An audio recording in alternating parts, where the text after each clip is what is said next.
Assalamualaikum viewers and welcome to what and how to Bangla 01 channel. আজকের ভিডিওতে আমরা দেখব আমরা কিভাবে পুরো মোবাইলটাকে ব্ল্যাক মোডে ইউজ করতে পারি। তো মোবাইলটা ব্ল্যাক মোডে ইউজ করার আগে আপনাকে এটা জানতে হবে যে আপনি আপনার সেটটা ব্ল্যাক মোডে কেন ইউজ করবেন। আসলে গবেষণায় দেখা গেছে যে আপনি যদি আপনার সেটটা ব্ল্যাক মোডে ব্যবহার করেন তাহলে আপনার মোবাইলের ব্যাটারি খরচ কম হয়। কেন সেটা বলি।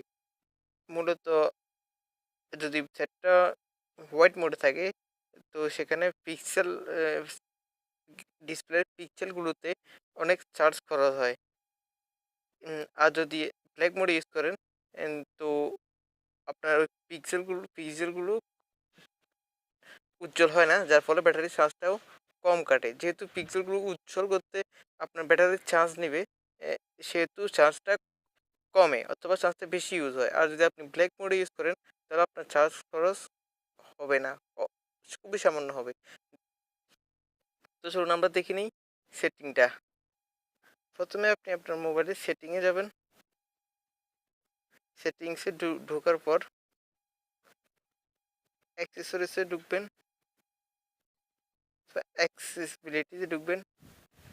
ঢোকার পর এখানে একটা অপশন পাবেন, সেটা হচ্ছে কালার ইনভার্সন। এটা অন করে দিবেন, সাথে সাথে আপনার মোবাইলটা চলে যাবে ব্ল্যাক মোডে। এখন আপনি যদি এটা আউট হন, দেখেন আপনার ফুল মোবাইলটা এখন ব্ল্যাক মোডে চলে গেছে। আপনি যেটা ইউজ করবেন এখন সেটাই ব্ল্যাক মোডে শো হবে। তো আপনি চাইলে এভাবে আপনার সেটটা আপনি পুরো ব্ল্যাক মোড ইউজ করতে পারেন। যদি ভিডিওটা ভালো লাগে থাকে একটা লাইক দিবেন, কমেন্ট করবেন এবং সাবস্ক্রাইব করে আমাদের সাথে যুক্ত হবেন। ভিডিওটি দেখার জন্য অসংখ্য অসংখ্য ধন্যবাদ।